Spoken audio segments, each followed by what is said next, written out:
우리가 살다 보면 굉장히 거창하게 시작을 했지만 그 끝이 이것도 저것도 아닌 채로 흐지부지 끝나는 경우를 많이 보게 됩니다.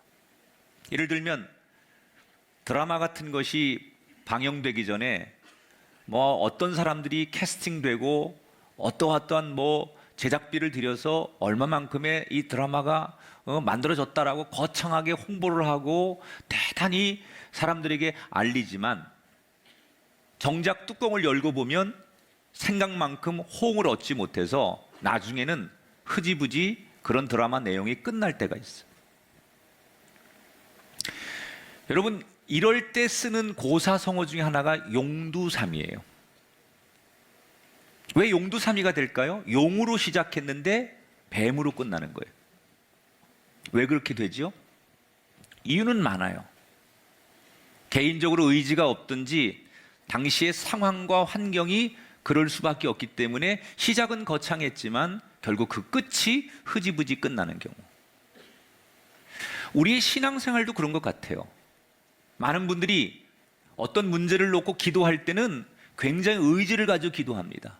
하나님 앞에 아주 간절함으로 기도하고 열정적으로 기도를 해서 시작은 거창하게 부르짖고 작정하고 결심을 하지만 그 기도가 끝날 쯤 돼서 보면 끝이 흐지부지 시작과는 다르게 어떻게 마무리되는지 모르는 어정쩡한 기도를 우리가 많이 경험하게 돼요.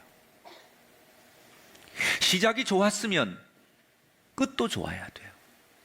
시작이 거창했으면 끝도 거창해야 되고 시작만큼 그 끝도 마침표가 잘 찍어져야 돼요. 용처럼 기도했으면 용처럼 끝나야죠. 용두삼이가 아니라 용두용미가 돼야 돼요. 어떻게 하면 우리의 기도와 우리의 신앙과 우리의 인생이 처음과 마지막을 한결같이 용두삼이 아닌 용두용미의 기도와 인생이 되게 할까? 오늘 창세기 24장에 나오는 아브라함의 이야기 가운데 특별히 이름 없는 한 늙은 노종의 기도를 보면서 우리의 기도와 우리의 인생을 이렇게 만들어야 되겠구나. 아브라함은 나이 75세가 되도록 자식이 없었어요. 그래서 자기 아내와 함께 하란에서 살지요, 둘이서. 75년 동안 고향을 떠나지 않습니다. 그런데 어느 날 하나님께서 땅과 자식을 줄 터이니 내가 지시하는 곳으로 가라, 이런 하나님의 부름을 받고 아내와 종과 가축을 이끌고 그가 평생 살던 고향을 떠나서 가나안 땅으로 이민을 가게 됩니다. 그리고 가나안 땅에 온 지 25년이 지나서 그의 나이 100살에 어렵게 아들 이삭을 얻어요. 너무 귀한 아들입니다. 그래서 아브라함은 이 아들에게 하나님이 누구신지, 그 하나님을 어떻게 섬겨야 되는지 하나하나 가르칩니다. 그러다 보니 세월이 지나 어느덧 아들 이삭의 나이가 40살이 됩니다. 이제 자기가 아버지로서 이 자식에게 더 이상 오랫동안 옆에 머물 수 없고 자기도 곧 죽음이 임박한다는 걸 느꼈고 아들에게 가정을 이루어주고 싶은 마음이 들었던 아버지 아브라함은 어느 날 그런 고민 끝에 자기의 종들 가운데 가장 신뢰하고 믿을 수 있는 나이 많은 늙은 한 종을 불러서 명령을 합니다. 내 고향 땅에 가서 내 아들 이삭을 위한 아냇감을, 배필을 하나 찾아와라. 그런데 조건이 있다. 며느리감을 찾아오는데 가나안 여자는 안 된다. 왜 가나안 여자는 안 되느냐? 자기가 가나안 땅에 와 살아보니까 이 가나안에 살던 여자들은 대부분 우상을 숭배하는 사람들이에요. 그러다 보니까 도덕적으로 문란해요. 이걸 경험하고 알고 있던 아브라함에게는 이런 것 말고 차라리 내가 살던 그 고향 지역으로 가면 그곳은 내가 75년간 살면서 검증이 된 곳이에요. 그쪽 사람들이 얼마나 순수하고 하나님 앞에 믿음이 있고 대개는 이 가나안 사람들하고는 다른 그런 생각과 믿음을 가지고 있는 그곳에서 차라리 검증된 곳에서 내 아들의 배필을 구하면 좋겠다. 두 번째 조건이 뭐냐? 아들 이삭을 데리고 가서 이 사람이 신랑감입니다 라고 중매를 쓸 수 있는 게 아니기 때문에 가서 아들 이삭에 대한 얘기를 하고 하나님의 이야기를 했을 때 그것을 믿음으로 받아들일 수 있는, 그러니까 고향을 떠나서 지금 가나안에 살고 있는 이삭에게 아브라함의 가정에게 시집을 오려면 자기의 모든 삶의 기득권을 내려놓고 올 수 있는 하나님만 바라보는 믿음이 있는 여자, 이 두 가지의 조건을 제시하고 늙은 종에게 만약에 그런 여자가 나타나면 그에게 그 집에 줘야 될 많은 선물을 챙겨서 보내게 되죠. 주인의 명령을 받은 이 늙은 노종이 한 달 걸쳐서 목적지에 도착하게 돼요. 그런데 그가 한 달을 걸어오면서 마음에 고민이 생겼어요. 자기 주인이 자기에게 막중한 임무를 맡겼는데 지금 이 낯선 땅에 처음 가는 곳에 과연 주인이 얘기하는 그런 여자를 만날 수 있을까? 또 그 여자를 어떻게 알아보지? 그렇게 기가 막힌 좋은 조건의 여자가 있다 손 치더라도 신랑 얼굴도 보지 않고 말 한마디에 시집가겠다고 하는 여자가 누가 있을까? 뭐 이런 생각을 하면 머리가 복잡해지고 머리가 흔들어지는 거예요. 막막한 거예요. 어디 뭐 서울 한복판에 가서 김서방 찾는 것처럼 이 막막하게 이런 아내감을 구하러 간다는 자체가 이 늙은 노종으로서는 너무 부담스러운 거예요. 앞이 캄캄한 거예요. 뭘 도대체 어디서부터 어떻게 풀어야 될지. 이렇게 기가 막히고 막막한 상황에 이 늙은 노종이 뭘 하느냐? 할 수 있는 게 없어요. 그때 그가 제일 먼저 한 일이 뭐냐? 기도하는 거예요. 기도하는 거. 자, 어떻게 기도하는지 12절 말씀을 같이 읽어볼게요. 그가 이르되 우리 주인 아브라함의 하나님 여호와여 원하건대 오늘 나에게 순조롭게 만나게 하사 내 주인 아브라함에게 은혜를 베푸시옵소서. 너무 막막한 상황에서 하나님이 저를 도와주셔서 순조롭게 내가 하려고 하는 일이 진행되도록 도와주세요. 이렇게 기도하는 거예요. 그러면서 그가 기도를 하는 가운데 이런 지혜가 떠오르는 거예요. 막막한 상황에서 기도를 하니까 이렇게 내가 시나리오를 만들어서 이렇게 하는 상황에서 사람을 고르고 선택하면 되겠다라는 어렴풋한 아이디어가 떠오르는 거예요. 그게 뭐냐면 우물가에 가서 여자들이 많이 모이니까 그곳에서 정말 자기가 기대하는 하나님이 예비하신 그 이삭의 신부감을 찾아보자. 그래서 이 늙은 종이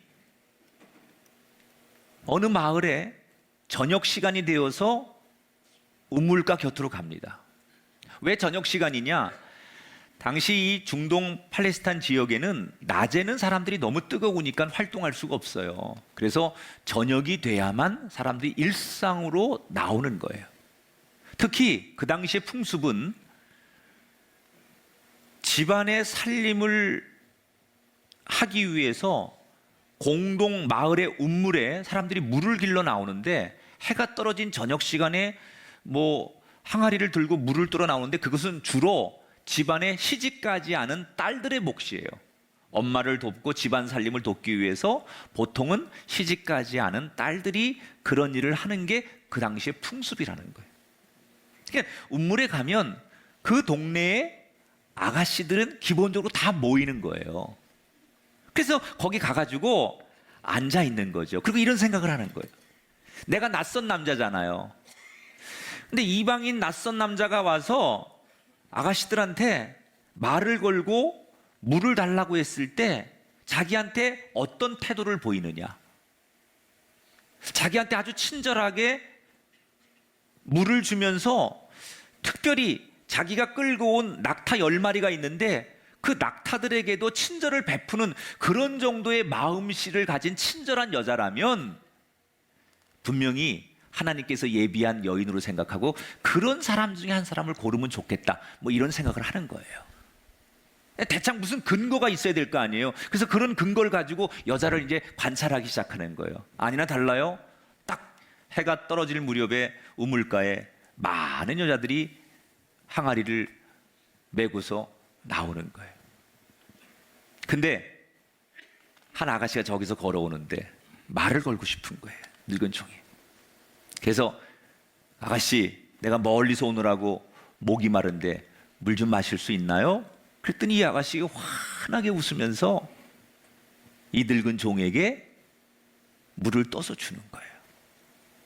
그런데 깜짝 놀라게 이렇게 옆에 있는 낙타들을 보더니 아이고, 이 낙타들도 지쳐서 목이 마른가 봐요. 그러더니 자기가 손수 시키지도 않았는데 낙타들에게 물을 떠다가 하나하나 다 낙타들을 먹이는 거예요. 여러분, 이게 쉬운 일이 아닙니다. 낙타들은 예를 들어서 사람보다 훨씬 많은 물을 마실 거 아니에요. 그러면 한 통에 한 마리에게 필요하다면 10통의 물을 길어서 물통에 담아서 그 낙타들에게 하나씩 하나씩 갖다 준다는 건 굉장히 사실은 번거로운 일이에요. 쉬운 일이 아니에요. 낯선 남자에게 관심을 갖고 친절을 베푸는 것도 그렇지만 이 동물들에게까지 친절을 베푼다는 것은 아주 정말 자기 마음에 자원함이 없으면 할 수 있는 일이 아니라는 거예요. 그런데 이 여자가 그렇게 하는 거예요. 이 늙은 종이 이럴 때 머리가 쭈삐 쓴다고 해야 되나요? 혹시 내가 생각한 대로 그런 여자가 나타나는 거예요. 이 여자면 좋겠다. 그런데 문제는 이 여자가 가나안 여자인지 가나안 여자가 아닌지를 알아야 될 거 아니에요. 그래서 물어봅니다. 어디서 태어났고 혹시 아가씨 집이 어디냐, 이렇게 슬쩍 가정조사를 했을 때 이 아가씨가 자기 아버지 이름을 얘기하고 할머니 이야기를 하고 뭐 이렇게 쭉 하는데 보니까 이게 웬일입니까? 이 아가씨가 이름이 리브가인데 이삭의 오촌 조카예요. 그러니까 쉽게 말하면 가나안 족속이나 다른 사람보다 아브라함이 가장 원했던 그런 사람에 딱 맞는 사람이에요. 남에게 친절을 베풀고 그리고 태어나서 이 여자가 가지고 있는 문화적 배경이나 믿음이나 이런 걸 딱 봐서는 이삭의 아내감이 되기에 딱 맞는 여인을 만나는 거예요. 자, 여러분, 지금 제가 드리는 이 말씀 속에서 이 늙은 종이 처음에 주인의 명령을 듣고 길을 떠날 때 너무 막막했습니다. 어디서부터 뭘 어떻게 될지 몰랐습니다. 그래서 기도했을 뿐인데 주님이 응답하셔서 그곳에서 문제가 풀어지기 시작했어요. 이 늙은 종이 할 수 있는 게 없어서 그저 기도했을 뿐인데 주님이 응답하셔서 그 사람에게 놀라운 만남의 축복을 주셨어요. 자, 문제가 해결됐습니다. 너무 쉽게 문제가 해결됐습니다. 막막했고 답답했는데 의외로 쉽게 빨리 신부감을 찾은 거예요. 우리 같으면 이제 됐다, 한시름 났다, 걱정 안 해도 된다, 그리고 손 털고 한 잔 마시든지 뭐 좀 이제 어디 가서 좀 편히 누워 자든지 이래야 되잖아요. 그런데 문제가 해결된 뒤에 이 늙은 종이 우리에게 감동을 주는 행동을 합니다. 자, 뜻밖의 이 늙은 종이 뭘 하느냐? 자, 성경을 한번 볼까요? 26절 27절. 이에 그 사람이 머리를 숙여 여호와께 경배하고 이르되 하나님 여호와를 찬송하나이다. 주의 사랑과 성실을 그치지 아니하셨사오며 길에서 나를 인도하사 내 주인의 동생 집에 이르게 하셨나이다 하니라. 뭘 해요? 하나님 앞에 다시 기도하는 거예요. 자, 우리가 오늘 여기서 주목할 거는 이 늙은 종이 문제를 해결한 것에 우리의 관심을 두면 안 돼요. 문제가 해결된 뒤에 이 종이 어떻게 하는지를 우리가 봐야 돼요. 뭘 해요? 문제가 해결되기 전 하나님 문제를 해결하게 해주세요라고 기도했는데 문제가 해결된 뒤에도 그는 기도하는 거예요. 다급했기 때문에, 너무 막막했기 때문에 하나님을 찾았는데 다급한 문제가 해결되고 난 뒤에도 여전히 하나님 앞에 감사의 기도를 드리고 있어요. 우리 교인들 다 세상에서 직장 생활을 하든 세상에서 삶을 살아야 되잖아요. 근데 세상에서 우리가 살면서 남들에게 인정을 받는 좋은 팁 중에 하나가 뭐냐면 사전 보고를 하는 만큼 사후 보고도 잘하는 습관을 가져야 돼요. 되게 직장에서 어떤 공동체에서 사전에 계획을 얘기할 때 굉장히 거창하고 대단하다고 얘기하고 막 시작은 엄청나게 열의를 가지고 하는데 사후 보고가 빠지고 마지막이 안 되고 끝맺음이 안 되는 사람이 있어요. 뭐 아이디어도 좋고 뭐 그 일을 만들고 어떤 일을 새롭게 시작하는 데는 굉장히 좋은데 그 일이 지속되거나 그 일이 마무리되거나 그 일이 끝맺음이 안 되는 사람이 있어요. 여러분, 그런 사람들을 신뢰하지 않습니다. 저 사람 지난번에 그러더니 또 그럴 거야. 시작은 잘했는데 끝이 안 되는 사람. 어떤 좋은 아이디어를 냈는데 아이디어를 내놓고 이 사람 나중에 없어져 버려요. 오늘 이 아브라함의 늙은 종의 최대 장점이 뭐냐? 하나님께 사후에 그 문제가 해결된 이후에도 여전히 하나님 앞에 모든 문제를 잘 기도로 보고했다는 거예요. 이게 이 늙은 종의 가장 위대한 장점이에요. 우리가 용두사미가 아닌 용두용미의 기도가 되려면 사전 기도만큼 사후 기도도 중요하다는 거예요. 이런 기도를 자꾸 해야 돼요. 간절했기 때문에, 답답했기 때문에 하나님 앞에 눈물로 기도하고 부르짖어 기도하고 금식하며 기도했던 그만큼 문제가 해결된 뒤에도 하나님 앞에 그 마음으로 감사의 기도를 드리고 하나님 앞에 내 삶을 인도하심을 찬양하는 마무리 기도가 있을 때 그 사람의 기도는 용두용미의 기도가 되는 거예요.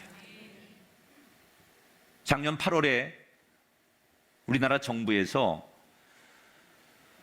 국가 차원에서 연구개발 방안을 발표했습니다. 이때 눈에 들어오는 것 중에 하나가 성실한 실패자를 인정하는 평가 제도를 개발하겠다, 이렇게 말했어요. 어떤 사람이 창업을 해서 또는 무슨 일을 하다가 실패했어요. 근데 이 사람이 굉장히 성실한 사람이야. 그러면 이 사람을 비록 실패했어도 다시 재기할 수 있도록 그렇게 국가에서 제도적으로 뒷받침해주고 인정해주자. 그래서 이름이 성실한 실패자예요. 그러면 성실한 실패자로 인정을 받으려면 뭐가 필요할까요? 여러분 생각해 보세요. 이 사람이 성실한 실패자라는 걸 어떻게 알아요? 이 사람이 비록 실패는 했어도 그동안 어떻게 연구했고 어디서 뭐가 부족했다라고 하는 사후 보고를 잘해야 돼. 아무리 실력이 좋고 계획이 있고 이 사람이 능력이 있어도 사후 보고를 부실하게 하는 순간 이 사람이 더 이상 우리 사회에서 기회를 얻지 못한다는 거예요. 그리고 마무리를 잘하라는 거예요. 성공했든 실패했든 간에 그 마무리 사후에 보고가 잘 되는 사람에게 다시 기회도 주어지고 우리 사회가 인정을 한다는 거예요.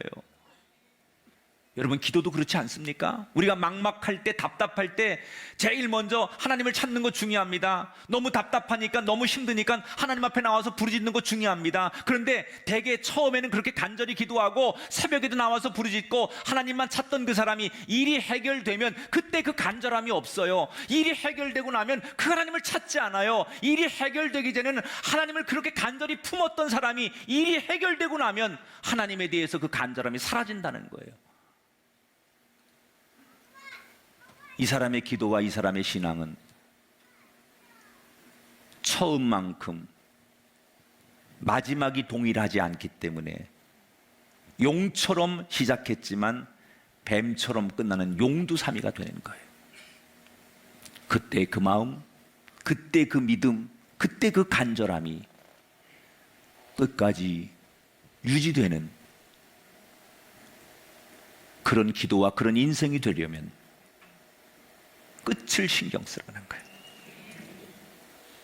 문제가 해결됐으면 하나님 앞에 그 마음 가지고 감사기도 하세요. 그때 그 첫 마음을 잃지 않으려고 하세요. 하나님께 영광을 다시 한번 올려드리려고 하는 그런 기도의 자리, 그런 기도의 사람이 될 때 여러분의 삶과 기도가 용두용미 될 줄 믿습니다. 얼마 전 한 젊은이하고 대화를 나눴어요. 이 젊은이는 한때 유학을 준비하며 꿈을 꿨던 젊은이인데 결국 유학을 못 가게 됐어요. 그래서 지금 직장 생활을 하고 있는 젊은이에게 제가 그 과정을 아니까 후회되지 않느냐 이렇게 물었어요. 그랬더니 이 젊은이가 유학을 가지 못하게 된 것은 뭐 그나마 아쉽지 않고 잘 견딜 수 있는데 자기 고민이 하나 있다는 거예요. 그게 뭐냐 그랬더니 자기 유학 가려고 자기 대학교에 다닐 때 그 교수한테, 자기 은사한테 미국에 있는 학교도 알아봐 주시고 뭐 장학금도 받을 수 있도록 추천서 써주고 굉장히 많이 애를 쓰셨다는 거예요. 그래서 자기 유학 가는 줄 알고 그 교수님이 정말 많은 시간과 추천서를 써가지고 많은 걸 알아봐 줬는데 자기 개인적인 사정 때문에 유학을 못 가게 됐는데 그 유학을 못 가게 된 이후에 교수님께 내가 이렇게 해서 개인적인 사정 때문에 유학을 못 가게 됐습니다라고 보고를 못 했다는 거예요. 말씀을 못 드렸다는 거예요. 그러다가 차일피일 미루다 보니까 몇 년의 세월이 지나가지고 지금은 너무 자기가 존경하는 선생님이고 자기를 위해 많은 도움을 주셨던 분인데 이젠 어떻게 하다 보니까 몇 년이 지나서 차마 전화도 못 드리고 이 선생님 앞에 자기가 어떻게 해야 될지 그게 너무 지금 마음에 자기가 숙제라는 거예요. 그냥 그 얘기를 듣고 지금이라도 찾아뵙고 그때 이래서 제가 유학을 못 가게 됐는데 너무 감사했습니다. 그리고 그때 바로 말씀드리지 못해 죄송합니다. 상황이 그래서 이제 이렇게 늦게 찾아와서 용서를 구하고 감사의 인사를 드려라. 저는 그 청년과 이야기를 하면서 우리가 하나님 앞에 그런 건 아닐까. 다급할 때는 내가 필요해서 도와주세요. 그리고 도움을 요청하고 도움을 받고 그랬던 우리가 일이 해결되고 나서 내가 어떤 일을 결정하고 나서 그 끝은 마무리가 되지 않고 감사하지 않고 정리가 되지 않는 용두사미의 신앙생활을 우리가 너무 많이 한다는 거예요. 이 아브라함의 늙은 종이 우리에게 주는 위대한 교훈은 용두용미, 마무리를 잘한다는 거예요. 이걸 잘했기 때문에 이 종이 쓰임 받았다는 사실을 우리가 기억해야 될 줄 믿습니다. 사전에만 기도하지 말고 사후 기도를 반드시 하십시오. 제가 교회에서 이렇게 뭐 수련회 갔다 오거나 아니면 이렇게 무슨 뭐 모임들 야외 갔다 오시는 분들 보면 자세히 이렇게 보면 가기 전에는 기도를 잘해요. 하나님 안전 운행하게 해주시고 우리가 뭐 3박 4일 동안 아주 즐거운 여정이 될 수 있도록 기도를 잘해. 근데 돌아와서는 기도를 잘 안 하더라고. 사실은 가기 전에 그렇게 하나님 앞에 우리의 일정을 놓고 기도했으면 돌아와서도 뭐 차 안에서든지 아니면 다 헤어지기 전에 잠깐 예배당에 모여가지고 함께 우리 감사의 기도를 하고 첫 마음처럼 우리 그렇게 하나님 앞에 찬양하고 그렇게 하고 가는 게 맞는 거예요. 그러니까 그런 것들이 우리의 신앙의 습관이 되고 훈련이 될 때 하나님이 우리를 신뢰하고 저와 여러분을 축복하실 줄 믿습니다. 자, 이 리브가가 너무 마음에 들었던 이 종이 그녀에게 준비해간 많은 선물을 줍니다. 그리고는 이 리브가의 집에 가서 집안 사람들에게, 어른들에게 결국은 허락을 받아서 이 리브가를 아브라함에게 데리고 가고, 그리고 이삭과 결혼을 함으로써 오늘의 이야기가 막을 내려요. 이 종이 앞에서도 말씀을 드렸지만 처음에는 참 막막했습니다. 그래서 막막했기 때문에 간절히 기도했습니다. 근데 하나님께서 그 기도에 응답하셔서 기가 막힌 만남을 주셨는데, 이때 이 종이 뭐라고 얘기를 하느냐? 내가 잘해서, 내지는 아예 내가 뭐 운이 좋아서, 이렇게 말하지 않아요. 이 앞에 어떤 얘기가 있냐면, 그 리브가의 집에 가서 허락을 받는 과정 속에 이 종이 자기의 스토리를 전부 얘기하는 거예요. 제가 지금 가난에 살고 있고 내 주인이 아브라함인데 아들이 하나 있는데 이 아들을 결혼시키기 위해서 우리 주인이 나한테 이런 부탁을 해서 내가 명령을 받들고 여기 온 사람입니다. 처음에 막막했는데 내가 이렇게 해가지고 이렇게 해서 이런 여자를 만날 거라고 하나님 앞에 기도했고 우물가에서 이 리브가를 만난 겁니다. 그래서 마음에 들어서 이 리브가를 우리 주인의 아들의 신부감으로 내가 소개하려고 하는 겁니다. 그러면서 쭉 자기가 걸어온 길을 이야기하면서 이 늙은 종이 마지막 결론을 뭐라고 내리느냐, 이게 중요한 거예요. 쭉 자기 이야기를 하면서 그 과정을 설명하면서 마지막 하는 이야기가 정말 하나님이 이 사람을 축복할 수밖에 없도록 이 사람이 결론을 내려요. 자, 48절 읽어보세요. 내 주인 아브라함의 하나님 여호와께서 나를 바른 길로 인도하사 택하게 하셨으므로, 따라하세요. 여호와께서 인도하사. 이 종이 어떤 결론을 내려요? 그 모든 과정을 하나님께서 모든 과정을 인도해 주셨습니다. 내가 이 마을을 잘 고르고 내가 지혜로워서 이 운물에 찾아온 거고, 내가 눈썰미가 좋아서 좋은 여자를 선택한 거고, 내가 무슨 운이 좋고 뭐 때를 잘 만나서, 이렇게 말하지 않아요. 그 모든 되어진 일들, 내가 계획하고 내가 기도하고 내가 연출했지만 그는 뭐라고 고백합니까? 주님께서 인도하셔서, 하나님께서 인도하셔서, 하나님께서 역사하셔서, 이렇게 말한다는 거예요.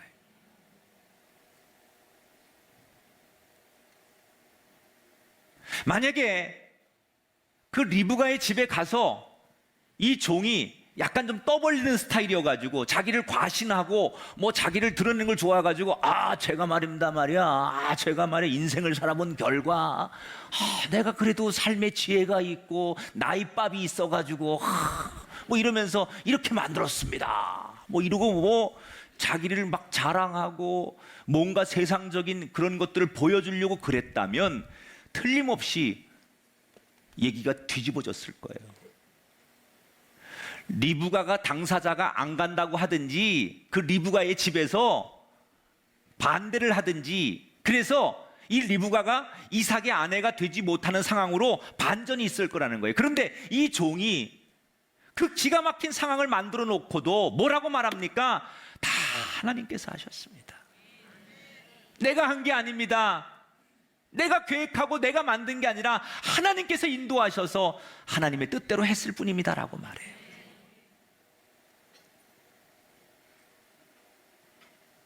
우리의 기도와 우리의 인생이 용두용미가 되려면 이 늙은 종이 고백했던 고백을 우리가 입술에 담고 살아야 돼요. 모든 영광을 하나님께 올려드립니다. 내가 이루었다가 아닙니다.